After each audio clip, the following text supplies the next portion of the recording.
Hallo zusammen, ich bin's, der Papa Troll. Heute zeige ich euch, wie ihr bei Sea of Thieves das Seemannsgarn ein Piratenleben zu 100% abschließt und alle Belobigungen bekommt. Auf geht's!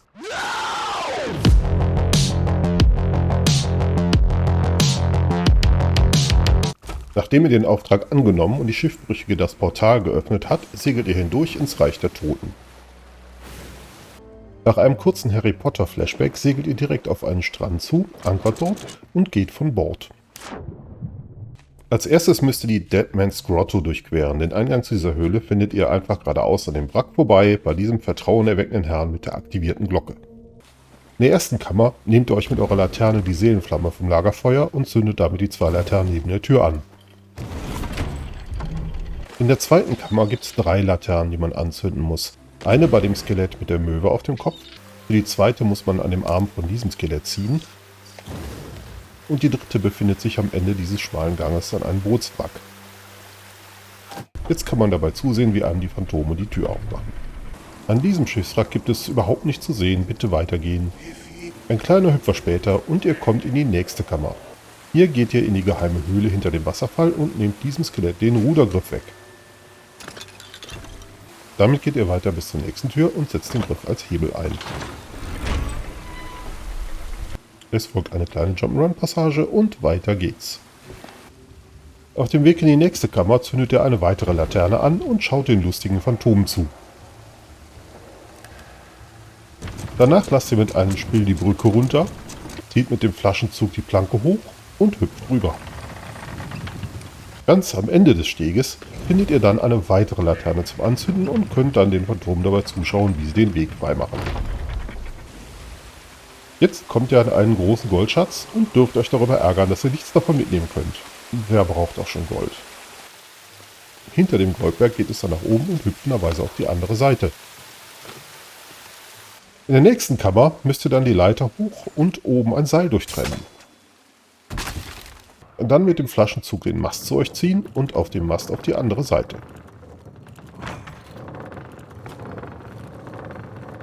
Noch ein Seil durchtrennen, rüberhüpfen.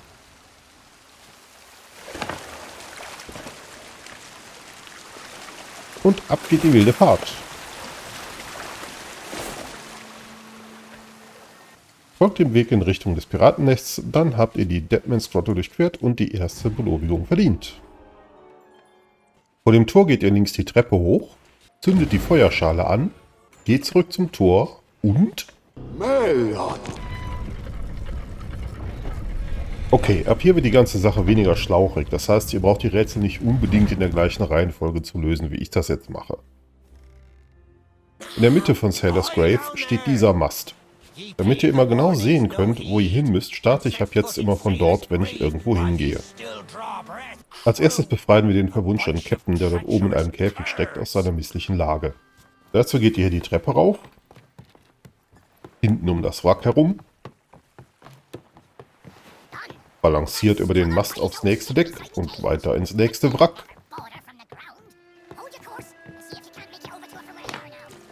Taucht durchs Wasser und kommt schließlich an einen Flaschenzug, mit dem er euch nach oben zieht. Hier gibt es eine verschlossene Tür, für die ihr noch keinen Schlüssel habt.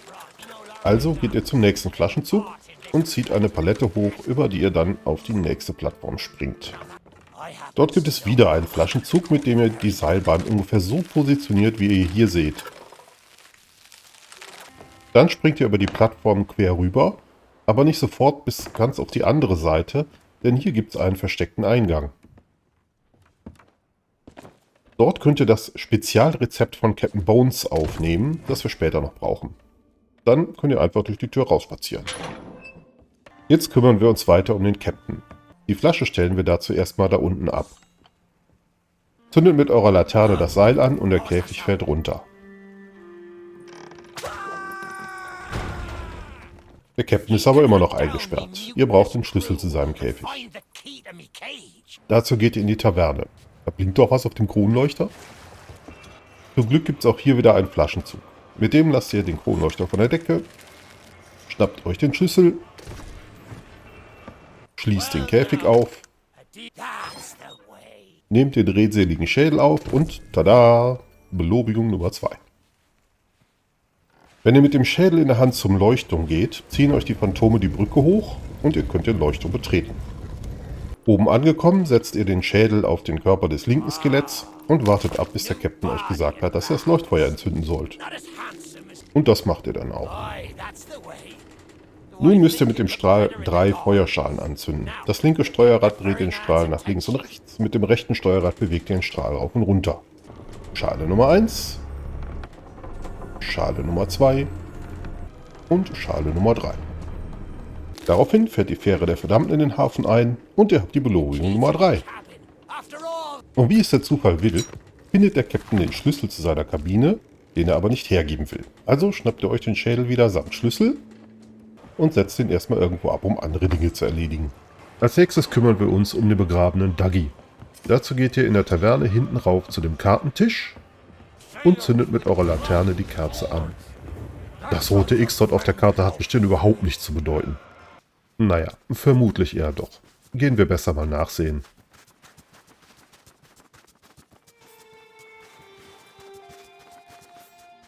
So ein Pech, der Schatz ist bereits ausgegraben.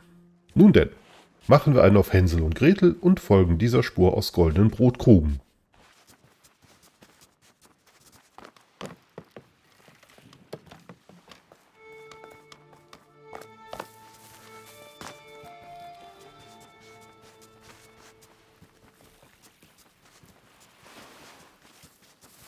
Da haben wir doch was. Schaufel gezückt und Belobigung Nummer 4. Und auch Dougie hat eine Laterne, also an damit.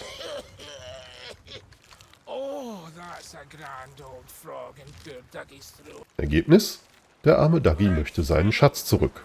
Dazu geht ihr vom Mast aus über diese Holzplanken und in diese Kajüte rein. Mit dem Flaschenzug öffnet ihr die Vorhänge. Dann geht ihr rechts die Treppe hoch, öffnet die Tür und zündet alle 3 Fackeln auf der Veranda an.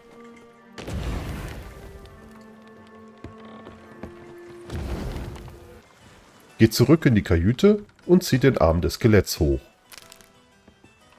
Die Lupe zeigt euch ein weiteres X, das die Wegkreuzung direkt vor dem Eingang der Taverne markiert. Also genau hier, wo es so schön grün leuchtet.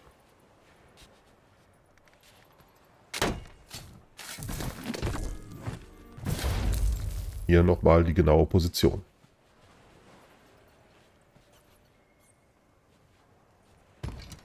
Jetzt nur noch Dougie seinen Schatz bringen. Belobigung Nummer 5. Jetzt kann man Dougies Schlüssel nehmen und die Truhe damit öffnen.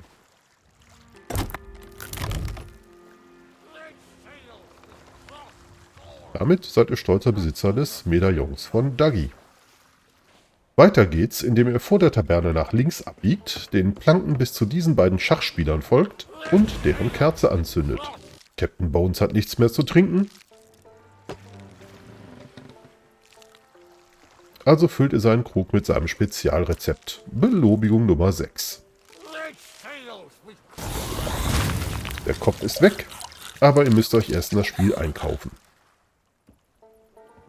Was für ein Glück, dass ihr gerade Dougies Medaillon gefunden habt.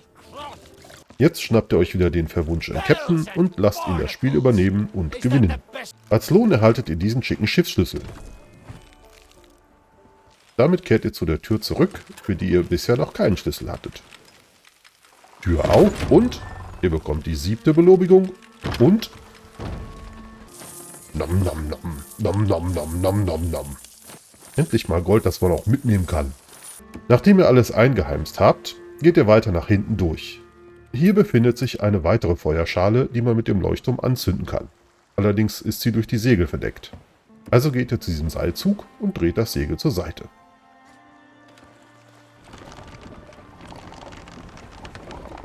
Damit hat der Leuchtturm freies Schussfeld. Also rauf auf den Leuchtturm. Saurons Auge auf die neue Feuerschale ausgerichtet. Und es entzünden sich eine Reihe weiterer Fackeln. Jetzt geht ihr zurück in Richtung des Eingangstors von Sailor's Grave, biegt aber vorher links ab und stellt fest, dass sich hier eine Brücke angehoben hat, die vorher unpassierbar war. Dahinter verbirgt sich die Headless Monkey und mit ihr das Geheimnis von Sailor's Grave und die Belobigung Nummer 8. Ach ja, wer bei dieser Musik nicht nostalgisch wird, der hat noch den ein oder anderen Gaming-Klassiker nachzuholen. Aber zurück zum Thema. Das Skelett am Steuerrad hat den Schlüssel, mit dem ihr die Kajüte der Headless Monkey aufschließen könnt. Jetzt bringen wir aber erstmal endlich den verwunschenen Captain nach Hause. Wenn er den Schlüssel zwischen den Zähnen hat, könnt ihr mit ihm zu seinem Schiff gehen, der Golden Hare, und ihn auf das Skelett einer Eingangstür setzen, woraufhin er selbige für euch öffnet. Danach bringt ihr ihn einfach nach oben seine Kajüte,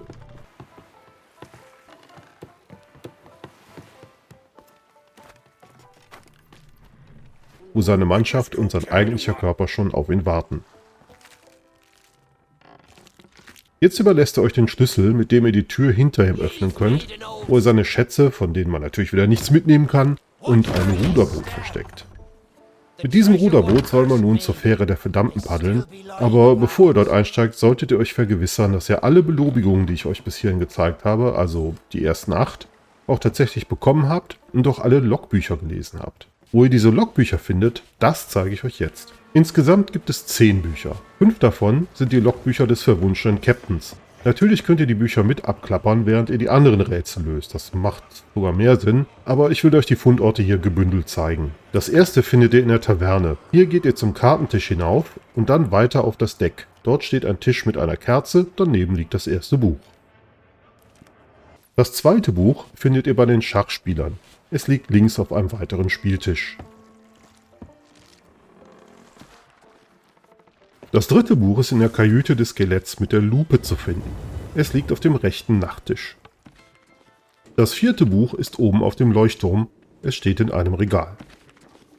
Das fünfte Buch schließlich befindet sich in der Kajüte des verwunschenen Captains. Es liegt rechts auf einem kleinen Regal.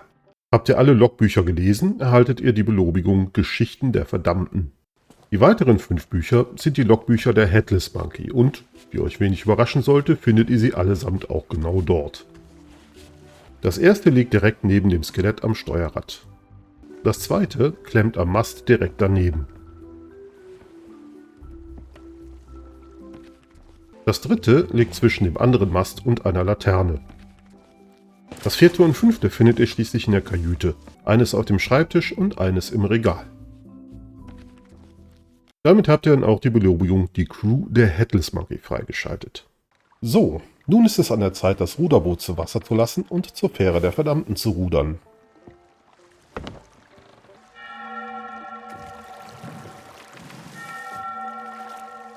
Ob das allerdings so eine gute Idee ist, sei mal dahingestellt. Manövriert das Boot zum Heck der Fähre und legt an. Klettert einfach über die rechte Leiter an Deck und hört euch erstmal eine Moralpredigt des Fährmanns an. Danach zündet ihr mit eurer Laterne die Quelle des Schicksals an, die daraufhin aus irgendeinem Grund kaputt geht und den Laderaum freisprengt. Ignoriert die Warnung des Fährmanns und steigt hinab. Hier gibt es einige Fässer mit Nahrung und Kanonenkugeln, was auf baldige Action hindeutet. Zündet die Kerze neben der Tür an und sie geht auf. Im nächsten Raum müsst ihr 2 Kerzen anzünden. Eine direkt an der Wand, eine weitere hinter dem Sargdeckel, schon öffnet sich die Gittertür.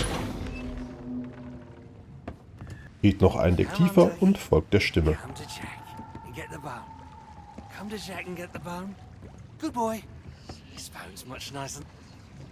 Hier ist der Mann, nach dem wir suchen, Jack Sparrow. Entschuldigung, Captain Jack Sparrow. Nehmt dem Kerkerhund das Schlüsselbund ab und befreit den Captain. Damit habt ihr euch die Belobigung Nummer 9 verdient. Folgt Jack an Deck. Kurz darauf erscheint die Flying Dutchman und eröffnet das Feuer. Während des Kampfes taucht sie immer mal wieder ab. In diesen kurzen Pausen könnt ihr euch unter Deck neue Kugeln und Obst holen.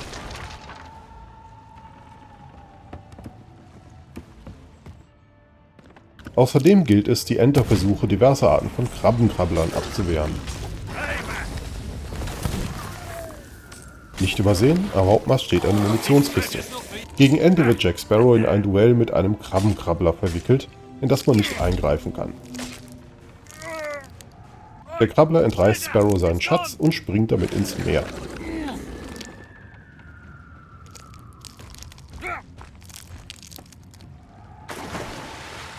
Schließlich geht Sparrow auch noch über Bord.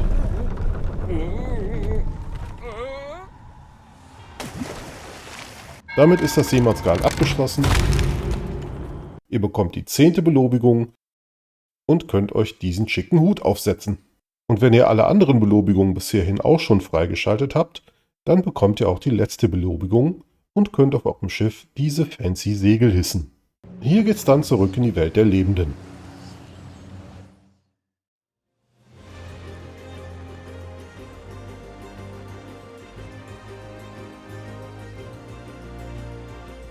Wenn euch das Video geholfen hat, dann gebt ihm doch einen Daumen nach oben. Und wenn ihr noch mehr von uns sehen wollt, dann lasst es doch ein Abo da. Auf unserem Kanal gibt es Let's Plays, Livestreams und Tutorials, nicht nur von Sea of Thieves. Wir würden uns freuen, wenn ihr mal reinschaut und vielleicht begegnen wir uns ja auch mal auf hoher See. Bis zum nächsten Mal.